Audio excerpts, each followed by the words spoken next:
Opa, nima deysan? Agar plastik kartamni tushirib qo'ysam, nima qilishim kerak?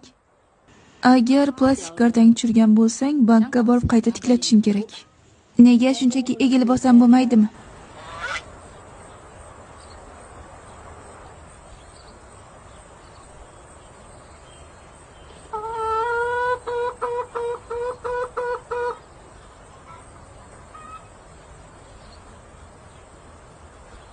Senga egilishni maslahat bermagan bo'lardim. Nimaga? Chunki egilganingda boshingdagi miyang pastga tushib, parcha-parcha bo'lib ketadi.